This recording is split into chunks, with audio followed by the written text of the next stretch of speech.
All right, thank you all for being here. I don't know if I said this after the game, but I want to thank all the current and former members of the military that were here for Military Appreciation Day. Really appreciate that. Disappointing loss on Saturday. Credit Baylor. Good team. They finished better. We played really poor complementary football. Didn't play very well on special teams. Played poorly on defense. And then did some really good things on offense, but at critical points there in the third quarter during a one-possession game, we didn't make the plays necessary to tie the game up. And I'll kind of recap it quick. I thought the special teams, we didn't punt the ball very well. I think the 23 yards was our average, a change of field position on punt, and that's not getting it done. We gave up an explosive kickoff return because of a kick that had very little hang time. So we've got to punt the ball better. We got to kick off better. I thought our units, as far as speed and physicality on our cover units, were pretty good. We had an explosive return. I thought Preston was really good at kickoff return again. We had an explosive return. He had an explosive punt return. Almost got out, kind of got clipped on his heels. But just not good enough punting or kicking. But I thought we did some nice things in the return game. And Preston Fox had a big day on special teams again. He continues to be a factor for us. Defensively, the positives, we had 3 consecutive drives that we held them without points in the third quarter. And played football the way we're capable of. We've just been very, very inconsistent. The negatives are kind of the same things that have really hampered us all year. We didn't have any takeaways. Our end of possession downs, they were 9 of 13 on third and fourth down combined. That's not good enough. A lot of explosive plays. I thought we were very poor early in the game on the perimeter, not tearing off blocks, missed tackles. The guys that played well, Reed Carrico, he played a lot of snaps, and very, very productive. He'll continue to play more. Sean Martin continues to play at a high level in there. He's doing a nice job. Doesn't always show up in the stat sheet, but he's doing a nice job. Sonny Redwood played well. Those are some guys I thought that stood out. Offensively, the disappointing piece was the third quarter. Missed opportunities. We had really 3 fourth downs in the game that could have changed the trajectory of that game. And a couple third, and we just didn't do a very good job. And so that's the disappointing piece. The positive versus a good defensive unit, we ran the ball effectively. We had a high number of explosive plays. We played really fast. We were able to maintain the ball, 29 first downs. We did a lot of good things, but the third quarter, not being able to take advantage of those 3 drives and put you in a position to win. Offensively, we need to be good enough to go win games like that, and we didn't do that. I thought Wyatt played extremely well. I thought Hudson won against man coverage. Nick Malone continues to play well. I thought Garrett did some, I thought he gave us an opportunity to win the game with his play. Y'all are going to ask about injuries, so I'll hit on those. Garnes and Burks will continue to be out. Traylon Ray obviously will be out for the rest of the year. Jaden Bray had a little bit of a setback, so I was trending toward feeling pretty good about him. He had a little setback today, so I think he's probably doubtful. But that's kind of the injury update. Anybody else y'all can ask here in a minute. And then turning the page over to UCF. And, a lot of respect for Coach Malzahn. I know him well from being in close proximity when I was at Troy and he was at Auburn.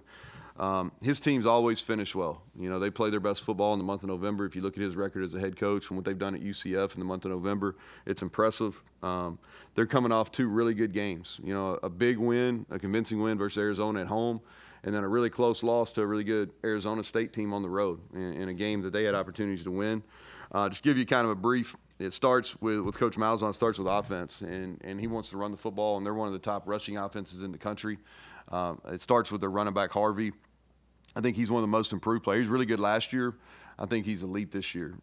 Really a tough tackle, can make people miss, has a great feel for their zone schemes that they're running. Their O-line has continued to make improvements. They're doing a nice job in both protection and in the run game.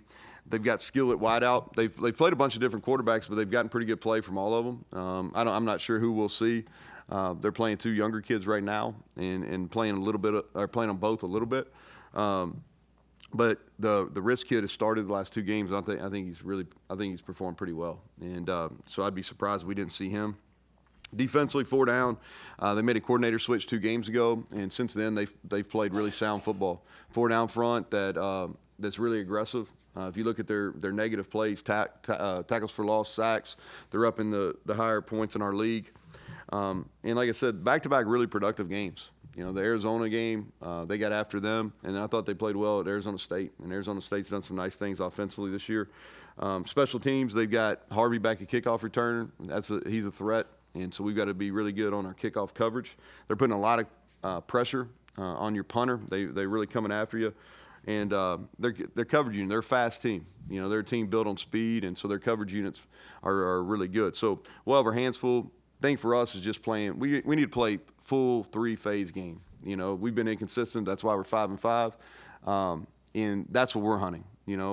Senior day, all that kind of stuff. What really matters is us playing the best football we can play and playing all 3 phases at once. So with that, Greg.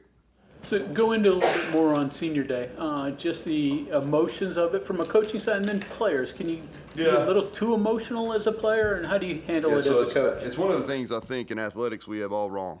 I'd be a proponent of doing all your senior stuff at the beginning of the year. Then there's a couple of reasons for that. The number one most important reason that I would do it at the beginning is because everybody's healthy. So everybody should have an opportunity to play there in one of your early home games. Either your first or second home game of the year.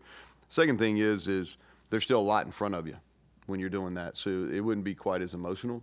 I think senior day is, and we try to train our guys. We'll start training our guys tomorrow. I think it's a really tough deal. You think of all the things that are different about senior day compared to a normal game. First of all, you get your name called. We don't do necessarily starting lineups like in basketball where you run through a tunnel or whatever it is, but you get your name called. It's the only time in your career your family's waiting for you, and so that's emotional, and it could be emotional if they don't have some family for travel precautions or whatever. That can be an emotional piece too. And then, there's a little bit of flashback anytime you're having that, because it happens fast. I say this a lot, man. The days are long, but the years are fast. And so it is. It's an emotional time, and I think you have to train yourself to be to really think about it as you go through the week. That's something that I try to do with our guys. But it is what it is. We'll have several guys that are going to walk. I wouldn't read too much into if somebody walks that has eligibility left. I don't filter that. If they want to walk for senior day, they're going to walk for senior day. So I'm not trying to talk anybody in or out of it. But yeah, it's an emotional time. It's tough. We'll have some really good guys that. From a coaching perspective, I try to flush it. To me, as a player and a coach, when it hits you is your last game. As a player, I don't necessarily remember my senior day at UMass other than it snowed. That's the only reason I remember. But I vividly remember the last games I ever played. In all the sports I played, I vividly remember that. And as a coach, like when you get to the end of the year and you have a chance to catch your breath, that usually happens in February. When you have a chance to catch your breath, that's when it hits you that these guys that you've had for 5-6 years, that they're not going to be with you when you come back, and you start your winter and your spring program. That's when it hits you.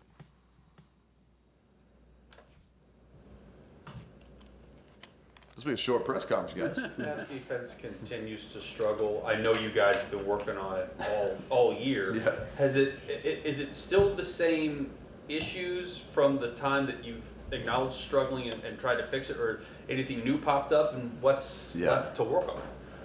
I think that I'd be wasting air if I got it up here and tried to say it wasn't a deficiency. It's been a deficiency all year, right? And so what you have to do is you have to continue to work on it, and the frustrating thing as a coach, and I'm sure the frustrating part for fans too is the inconsistency of it. There's times when we match routes and do those type of things and cover and man coverage, zone coverage, execute it, and then there's times that we don't. Like we had a seam ball that was completed the other day to the Baldwin kid at Baylor, and we're in cover 3. That's almost impossible. Like the ball, but there's some issues. We didn't collision him. He should be collision in cover 3. We should play in between the 1 and 2 receiver at corner, and then our safety should get more depth. And so, and sometimes when you're playing defense, like it's almost like putting a puzzle together. If you got all the pieces and you're missing, let's say, you got one of these box puzzles that Dax does. You put all pieces together and all of a sudden you're missing 2, well, it doesn't look exactly right. Maybe a critical piece, right? Well, that's kind of the way when you're playing defense. If you don't have 11 pieces doing their job and that offense finds the one piece that doesn't, then it's an explosive play. And that's happened too many times for us this year. And that's what had happened. Like on the zone play, they had a zone play, all right? Well, our edge of our defense was a gap wider than he should have been. And so he should have been tight, compressing the tight end that motioned in the backfield.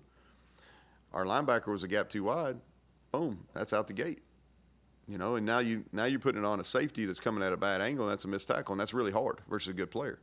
And so all 11 have to work in concert together.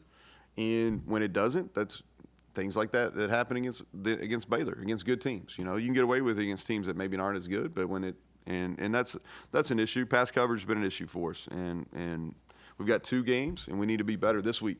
And hopefully we will. Oh, go ahead. How do you kind of coach past the frustrations of the players too? Because they're working their butts off to try and get it. It's frustration at all levels for me. Yeah. No doubt. And so how do you kind of keep them from kind of having the weight all on their shoulders? Yeah, it's really not. You know what I mean? Like obviously if we have continuous issues, it's on me as the head coach. We had a team meeting this morning, and we talk about Own It Monday, and I take the most ownership of anybody because it at the end of the day, it's all my fault. These guys, I really believe that they want to follow however we're going to lead them, and if they're making mistakes, then that's a reflection on us, and we're not doing a good enough job. And so trust me, it's always inward for me, and then our staff, and then down to our players. That's a 3-pronged process, right?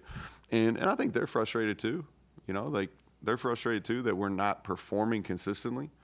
And all you can do is you go back to work. It doesn't do any good to sit here and it's like I tell them we have our meeting, we come back after we do corrections, and we start this week it's UCF, and when you start the next opponent, man, it doesn't do any good to reflect.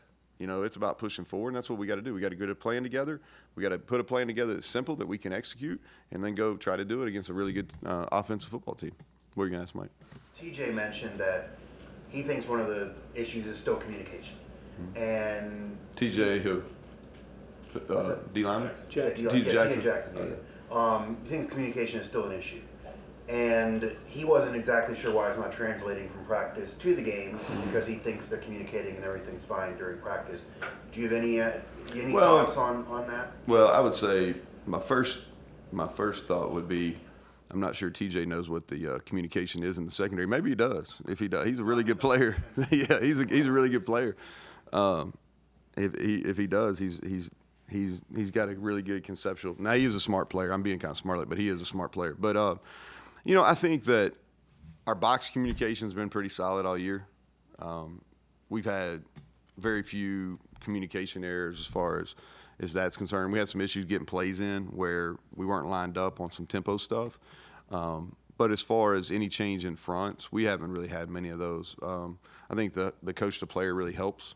Our Mike linebackers have been wearing that. And so there's really not a whole lot of between the front. The biggest communication piece is when the picture moves is making sure that we're all on the same page. And I think that's a struggle for every college football team because there's so many emotions and shifts attached to everything now. It's no different than you can probably ask Dave. We caught them at a bunch of where they had some communication errors too. That's some of the seam balls that we hit was probably because of that. And so I think that's a little bit of an issue across the board because the picture changes and it changes really fast, and you got to all be in the same page. Now, what can't happen is it be explosive. That's where we're different. We're giving up touchdowns. That shouldn't be the case. That shouldn't be the case. But it is a difficult thing. I think it sounds easy. If you're in a 2x2 formation, it's pretty easy. If you're in a 3x1 formation, it's pretty easy. All of a sudden, they start motioning the shift, and then getting your communication. That's when you got to be really on the same page. And I think when we've had issues, it's been because of those things. Fill in for Traylon being out. Jaden's not going to be available. Yeah. So what do you do? I think similar to the way we did when Hudson was out. Mm-hmm. We take a team approach. So we're going to miss him. I think by the time Traylon's career's done here, he's going to be a really high-level player, and I really think the NFL's in his future. And he's got to get stronger, and this is a minor setback. He'll make a full recovery that's the good news. It looked bad, but he's going to make a full recovery, and he's in good spirits. So we'll miss him. So it's not one of these things where we're not going to miss him. We'll miss him. But we also got some guys that can plug and play. And, Preston will take a bigger role. Jarrell Williams will come and play a little bit more on offense. Justin Robinson needs to play more like he did against Cincinnati, not like he did against Baylor. And I believe he will. And so it'll be a committee approach. You wouldn't mind Farmer in the slot, yeah, he played some. Like him and Ride will continue to rotate in there like he did. He played he played more snaps in the game. He played in the second series the other night. I guess you wouldn't mind some snow on Saturday. Well, either way is fine. To me, I don't really care as long as we win. It can be freezing, it can be 105. Like if we just play, I'm solely out of tune with the weather. Like somebody's telling me it's gonna be 70 tomorrow and snow, maybe freezing on Saturday. I really don't care. Like my chief concern is, can we play offense, defense, special teams well at the same time? That's what I'm concerned about. After the game, you said something. I just want to follow up on that. Yep. The losing record at home has something to do with who you're playing. No, we just play good teams. Yeah, I don't know if you wanted to continue on that because it kind of sounds like you just couldn't get to that level. Like the schedule was too difficult. No, Mike, I think you're reading way too much into that. Like every time after a game, I come in here and I tell you all exactly how I feel, and I think you're doing a disservice to your opponent if you don't give them credit. And so. Do I feel like we could have beat Iowa State at home? Yes. Do I feel like we should have won a game against Baylor? Yes. You know what I mean? Now, we were decimated in the second half versus Kansas State. That doesn't condone us playing poorly, but, we really we didn't play well in the second half of Kansas State, but we also had more injuries probably than I've ever had in my career in one game. And so I think anytime you get beat, you're doing a disservice to your opponent if you just say you played bad. Baylor, like on offense the other day, they had a really good plan. I thought their offensive line blocked us better than I thought they would. I thought their running backs ran through tackles, and they got fast dudes. Like 34 is a tough tackle. Now we made it kind of easy, but he's a tough tackle, and so I wouldn't read into that. Meaning that what I said is to give credit to the opponent, and it's not just us playing bad all the time. The way the schedule's set up for this year with Penn State at home, the back-to-back home in, I guess, last month, Kansas State and Iowa State. That's the frustration, I would guess, with how these things haven't turned out necessarily for you, is that you kind of had it was set. fortuitous. I think that's fair. It was fair. Like obviously the Penn State was a big game, and we didn't play very well. We had two big night games. The Coal Rush game, I think I said this at the time, man, the whole thing was set. We had a great atmosphere. And we just didn't deliver. And it was there in the fourth quarter. We didn't deliver. I'm not out of touch with that. And so yeah, it's disappointing. It's like we played some good football on the road. We beat a pretty good Kansas team here at home at the end. But we should play better at home than what we've played. And I think that criticism's fair. How difficult is it to you have a goal to get to the championship game from August, through now, and then all of a sudden I have to change to what really is a secondary goal and make it meaningful? Yeah, well, this is the first week we've had where we haven't been mathematically alive, really, and so what I say to that, and this is the way that I approach it with our players, like all that other stuff is external. The internal motivation should be just to prepare and play your best. Regardless, man, like you can't take this stuff for granted. Like look at Traylon. Like one play, like I thought he was gonna catch a go ball for a touchdown. Next thing you know, he's in surgery in the morning. So like I think you're not doing the game justice if you don't like take advantage of your opportunities. So my message to our players is not necessarily on 6 wins or senior day or any of those things. It's just, man, you should prepare your best today, Tuesday, Wednesday, Thursday, Friday, give yourself an opportunity to play your best on Saturday, and then you should give everything you got every single play on Saturday. And if we do that, then we'll put ourselves in a position to win late in the game. You mentioned a lot about injuries and different things that you hadn't experienced prior. In No, your, just in your one half. career? That's just one half. Don't read too much into that either, Mike. Not really. One half of the Kansas State game. Just in general, but where I was going to go is off of what Mike was even asking with the schedule being set up and this being a veteran group. Do you have any sense of kind of where this season ranks in terms of disappointment for you career-wise? Because the expectations were higher. You'd have to ask me. You'd have to ask me in a reflective mode, and I'm not in a reflective mode. I'm kind of in a disgruntled mode of how we played on Saturday, and in a mode of getting our guys to play to our capabilities, all three phases at one time. Now, when I get in a reflective mode, like in December, I'll give you a quality answer. I owe you one, okay? But I don't have one right now. I know you formulate the keys to victory during the week, but what are some of the things that stand out on you need to do Saturday? Well, I think for us defensively, first of all, I think there's two things that are big. Number one is we've got to contain their run game. And I use the word contain because they're going to run the football. I don't know if you can stop it, just because the volume of runs they're going to have. But you have to be able to contain it and prevent explosive runs. And then we've got to do they're going to get the ball on the perimeter, RPO, screens, et cetera. And we've got to meet their physicality. We've got to be able to tear off blocks, and we've got to be able to tackle their skilled guys in space. So I think that's the key for us defensively. Flip it over to offense. The number one thing is we have to establish the run game. And when we do that, then when we're able to establish the run game, then we've proven that we're pretty effective on offense. But we have to establish that. And then we've got to get some easy completions as far as like moving Garrett or screens or whatever. We got to create some completions for him, and then we've got to get the ball down the field. That's where we've got to improve. We hit some explosives the night, but there was more to be had that we didn't take advantage of. Either we didn't win or we didn't complete them. And then on special teams is our protection units have got to be on point. Like they're really good at field goal block. They're really good at coming after the punter, our protection units. And then we've got to do a nice job, continue to do a nice job in our coverage units, and our specialists will bounce back. Those guys they've played well this year. They'll bounce back and do a good job on Saturday.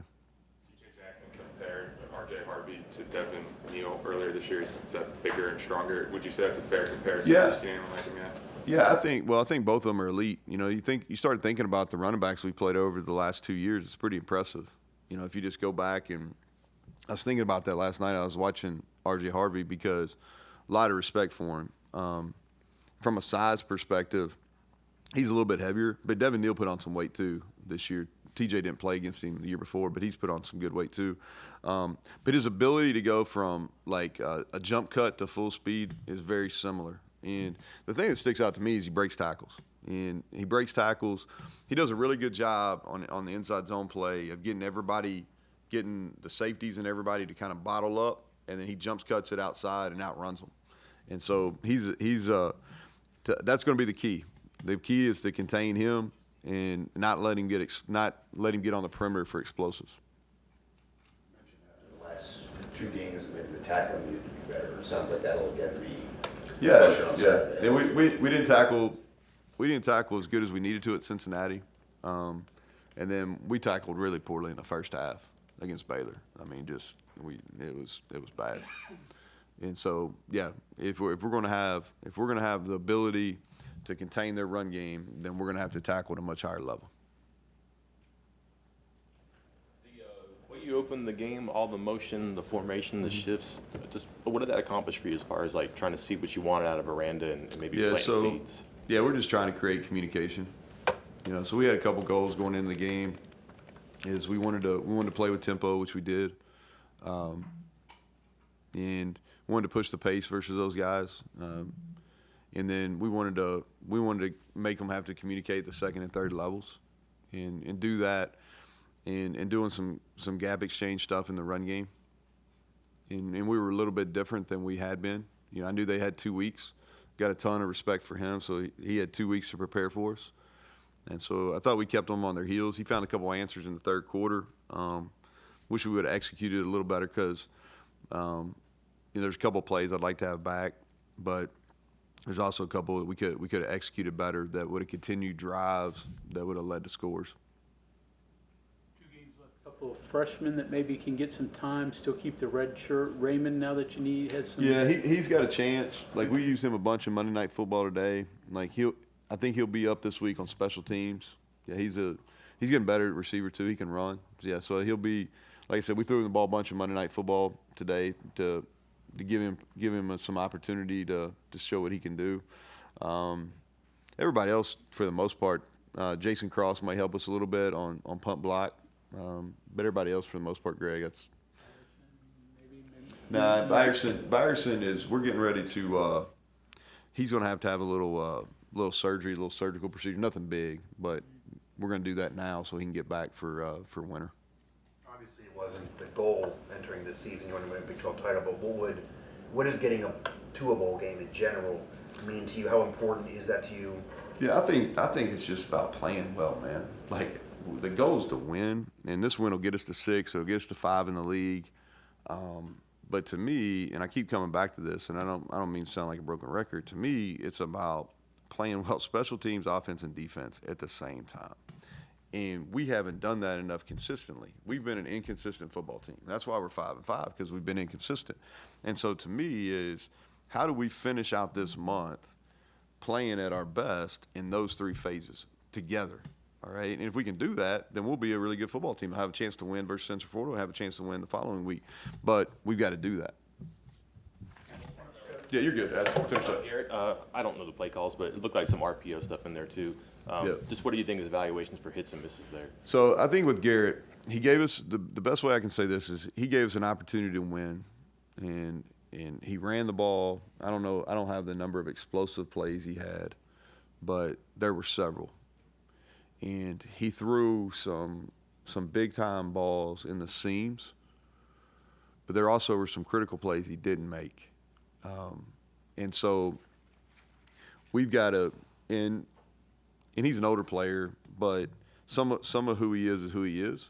But there's a couple critical plays in that game that if he makes, man, his stats are even better. But I thought he gave us a chance. He gave us a chance with his feet. He gave us a chance with the explosive plays. But there's a few critical plays that he'd like to have back that I'd like to have back. Throws or Yeah, so just like we had like really a couple progression things. He got his feet out of whack. Like a couple of the throws that he missed, that underneath throws that he missed that were inconsistent. You know, like that you look and said, oh, he's got to make that one. A lot of times it's due to his feet. Yeah, 2 of those were on 3rd downs. Okay, thanks, Coach. Yep, thank you.